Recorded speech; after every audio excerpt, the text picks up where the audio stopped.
إن الحمد لله نحمده ونستعينه ونستغفره ونتوب إليه ونعوذ بالله من شرور أنفسنا ومن سيئات أعمالنا من يهده الله فلا مضل له ومن يضلله فلا هادي له وأشهد أن لا إله إلا الله وحده لا شريك له وأشهد أن محمدًا عبده ورسوله لا نبي بعده يا أيها الذين آمنوا اتقوا الله حق تقاته ولا تموتن إلا وأنتم مسلمون يا أيها الناس اتقوا ربكم الذي خلقكم من نفس واحدة وخلق منها زوجها وبث منهما رجالا كثيرا ونساء واتقوا الله الذي تساءلون به والأرحام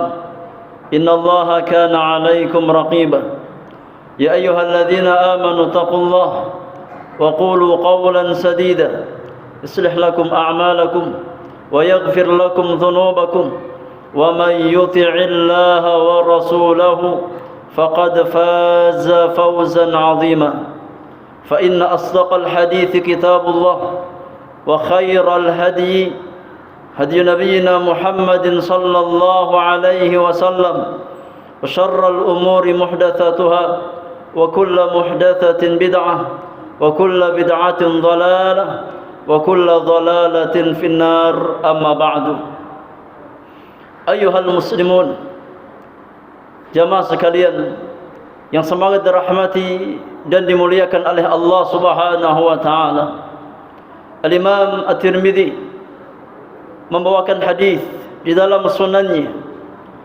Al-Imam Ahmad bin Hanbal membawakan hadis di dalam musnadnya dari jalan Hanas As-San'ani dari jalan Abdullah bin Abbas radhiyallahu taala anhuma. Beliau berkata, kata Ibnu Abbas, kuntu khalfa Rasulillah sallallahu alaihi wasallam yauman.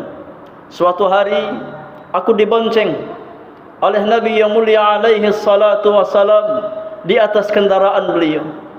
Faqala, maka Nabi yang mulia berwasiat, Nabi yang mulia berpesan kepada Ibnu Abbas radhiyallahu taala anhuma, sekaligus menjadi pesan bagi semua umat beliau, menjadi pesan bagi semua kaum muslimin yang mempersaksikan bahwasannya Muhammad adalah utusan Allah Subhanahu wa taala. Rasulullah sallallahu alaihi wasallam berkata kepada anak pamannya, kepada Abdullah bin Abbas radhiyallahu taala anhuma, ya ghulam, ihfazillah yahfazka. Wahai anak kecil, wahai Ibnu Abbas, jagalah Allah Subhanahu wa taala, niscaya Allah akan menjagamu. Ihfazillah tajidhu tujahaka, jagalah Allah Subhanahu wa taala, niscaya engkau dapatkan Allah di hadapanmu. Idza sa'alta fas'alillah, tatkala engkau meminta, maka mintalah kepada Allah Subhanahu wa taala. Wa idza ista'anta fasta'in billah, dan tatkala engkau memohon pertolongan, beristi'anah, maka mintalah pertolongan hanya kepada Allah Subhanahu wa taala. Jamaah yang Allah muliakan, di dalam hadis ini Rasulullah sallallahu alaihi wasallam mengajarkan kepada kita semuanya, di antara pelajaran yang bisa kita ambil dari hadis tersebut, yang pertama, bahwasannya pondasi tarbiyah, pondasi pendidikan yang diajarkan oleh Rasulullah sallallahu alaihi wasallam adalah menanamkan nilai-nilai keimanan kepada Allah, menanamkan nilai-nilai akidah yang benar, dimulai dari sedini mungkin usia seorang anak, di mana Rasulullah sallallahu alaihi wasallam mengajarkan kepada seorang anak yang merupakan anak paman beliau, Abdullah bin Abbas radhiyallahu taala anhuma, dengan nilai-nilai iman, dengan nilai-nilai akidah yang sahihah. Apa rahasianya jamaah yang Allah muliakan? Para ulama kita menjelaskan, karena keimanan yang benar, akidah yang sahihah, inilah yang menjadi pondasi amal-amal kebaikan seorang hamba. Iman yang benar, akidah yang sahihah, inilah yang menjadi motor penggerak seorang hamba di dalam beribadah kepada Allah Subhanahu wa taala, dan juga motor penggerak untuk berbuat kebaikan kepada sesama manusia. Oleh karenanya Rabbul Alamin, Allah Subhanahu wa taala berfirman, membuatkan sebuah permisalan yang sangat sederhana yang bisa difahami oleh siapapun juga tentang pentingnya perkara iman, tentang pentingnya perkara akidah bagi seorang mukmin. Allah Subhanahu wa taala berfirman di dalam surat Ibrahim, alam tara kaifa daraballahu mathalan kalimatan thayyibatan kasyajaratin thayyibatin asluha thabitun wa far'uha fis sama' tu'ti ukulaha kulla hinin bi'izni rabbiha wa yadribu Allahu al-amthala linnas la'allahum yatadhakkarun. Kata Allah Subhanahu wa taala, tidakkah engkau memperhatikan bagaimana Allah Subhanahu wa taala membuat perumpamaan, membuat satu permisalan, kalimatan thayyibah, kalimat yang baik, kalimat thayyibah, syahadat an la ilaha illallah, mempersaksikan bahwasannya tidak ada ilah yang hak kecuali Allah Subhanahu wa taala. Syahadatu an la ilaha illallah, kalimat tauhid la ilaha illallah, yang merupakan inti dakwah para nabi dan rasul. Tidak ada seorang nabi pun, tidak ada seorang rasul pun yang diutus oleh Rabbul Alamin, oleh Allah Subhanahu wa taala, melainkan inti dakwahnya adalah mengajak umat manusia untuk beribadah hanya kepada Allah Subhanahu wa taala. Meskipun syariat para nabi berbeda satu dengan yang lainnya, tapi inti agama mereka sama, inti dakwah mereka sama, yaitu mengajak setiap hamba untuk menghambakan diri hanya kepada Allah Subhanahu wa taala, untuk memurnikan peribadatan hanya kepada Rabbul Alamin, hanya kepada Allah Subhanahu wa taala. Karena memang untuk itulah Allah ciptakan kita di dunia, untuk ibadah yang benar, untuk memurnikan peribadatan. Allah ciptakan jin dan manusia, sebagaimana firman Allah tabaraka wa taala, wa ma khalaqtul jinna wal insa illa liya'budun. Di dalam surat Az-Zariyat ayat yang ke-56, Allah Subhanahu wa taala berfirman, dan tidaklah aku menciptakan jin dan manusia melainkan agar mereka hanya beribadah kepadaku semata, kata Allah Subhanahu wa taala. Maka ghayah terbesar, hikmah terbesar, tujuan Allah menciptakan kita jamaah yang Allah muliakan adalah agar kita semua menghambakan diri hanya kepada Allah, agar kita beramal hanya untuk Allah Subhanahu wa taala. Salat kita, sedekah kita, puasa kita, dan amal-amal kebaikan yang lain yang kita kerjakan hendaknya kita persembahkan lillahi rabbil alamin, hanya untuk Allah Subhanahu wa taala. Sebagaimana firman Allah tabaraka wa taala tatkala Allah memerintahkan nabinya sallallahu alaihi wasallam, qul inna salati wa nusuki wa mahyaya wa mamati lillahi rabbil alamin la syarika lahu wa bidzalika umirtu wa ana awwalul muslimin. Kata Allah Subhanahu wa taala, katakan wahai Muhammad, katakan kepada umat-umatmu, katakan kepada orang-orang beriman, sesungguhnya salatku, sembelihanku, hidupku dan matiku semata-mata aku berikan hanya kepada Allah Subhanahu wa taala. Aku luruskan niatku dalam beramal, aku luruskan niatku dalam beribadah semata-mata hanya untuk Rabbul Alamin, hanya untuk Allah Subhanahu wa taala. Tidak ada tandingan bagi Allah, tidak ada syarikat bagi Allah Subhanahu wa taala.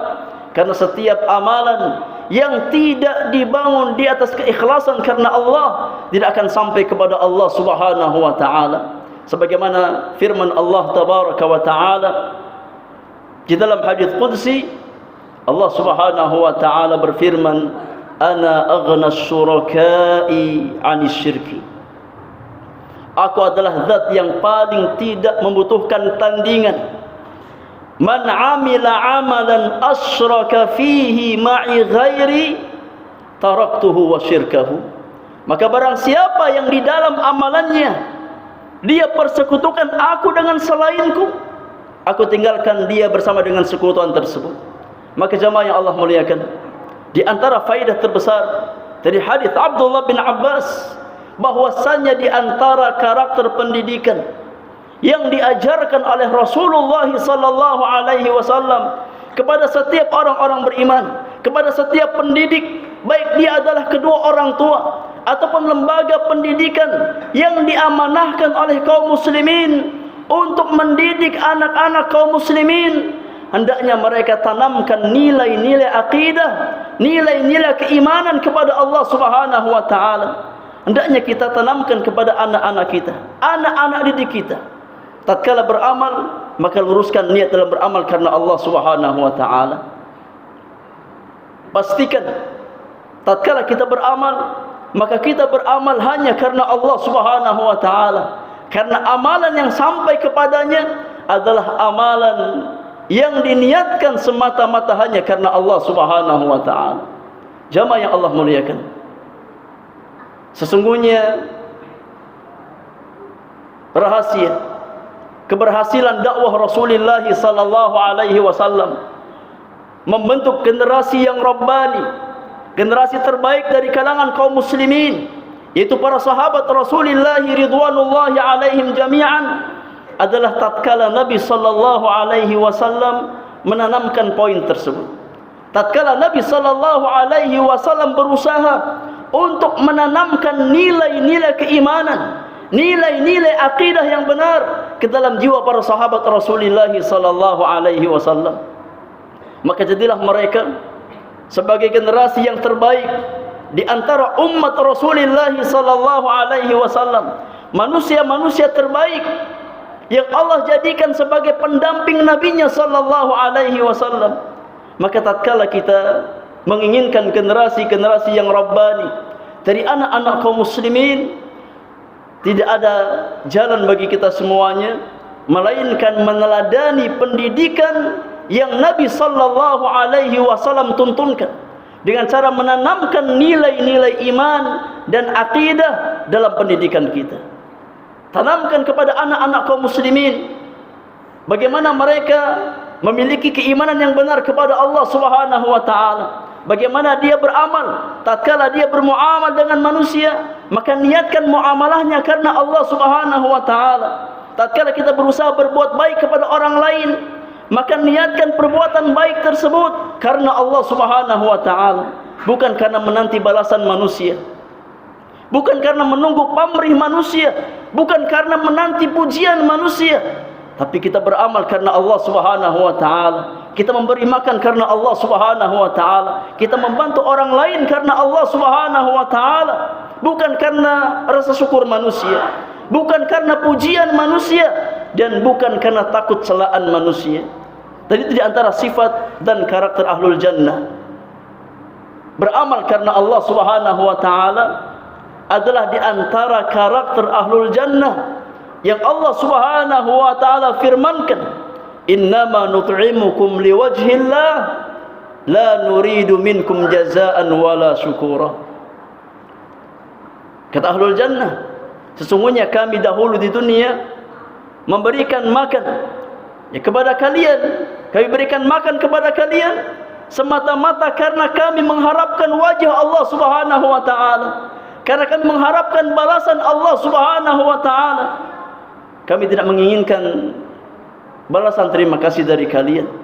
Kami tidak mengharapkan ucapan syukur dari kalian, karena kami beramal karena Allah Subhanahu wa taala, bukan karena pamrih dan pujian manusia. Lihatlah bagaimana pengaruh iman yang benar, pengaruh akidah yang sahihah akan meluruskan amal-amal seorang hamba.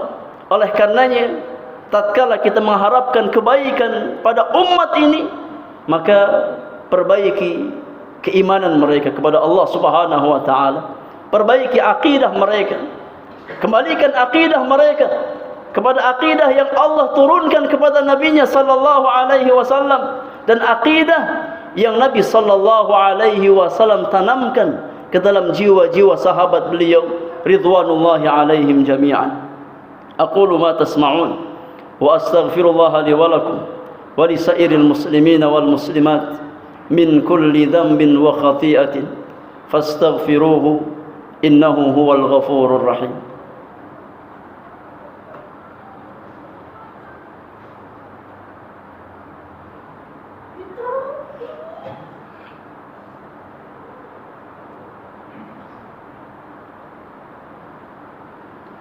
Bismillahirrahmanirrahim. Alhamdulillahi rabbil alamin. Wa bihi nasta'inu ala umuri dunya waddin. Wassalatu wassalamu ala asrafil mursalin nabiyyina Muhammadin wa alihi wa sahbihi ajma'in. Nabiyyina Muhammadin wa alihi wa man tabi'ahum bi ihsanin ila yaumiddin, amma ba'du. Ma'asyiral muslimin rahimani wa rahimakumullahu ajma'in. Kebaikan iman, kebaikan akidah, kebaikan hati seorang hamba akan menjadi sumber kebaikan anggota badannya. Semakin baik kualitas keimanan seorang hamba, maka semakin maksimal kualitas amal saleh yang dia miliki. Dan perlu kita samkan bersama bahwasanya Allah Subhanahu wa taala menilai seorang hamba dari kebaikan imannya, dari kebaikan akidahnya, dan kebaikan amalan-amalannya. Allah tidak peduli dengan harta-harta Anda. Allah tidak peduli dengan pangkat dan jabatan Anda. Allah tidak peduli dengan rumah dan kendaraan Anda. Karena yang Allah lihat dari seorang hamba adalah iman dan takwanya kepada Allah Subhanahu wa taala, kebaikan hatinya dan kebaikan amalannya.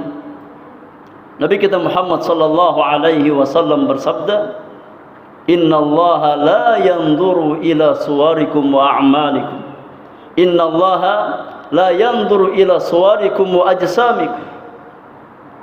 Walakin yanzuru ila qulubikum wa a'malikum." Kata Nabi sallallahu alaihi wasallam, sesungguhnya Allah Subhanahu wa taala tidak melihat rupa kalian.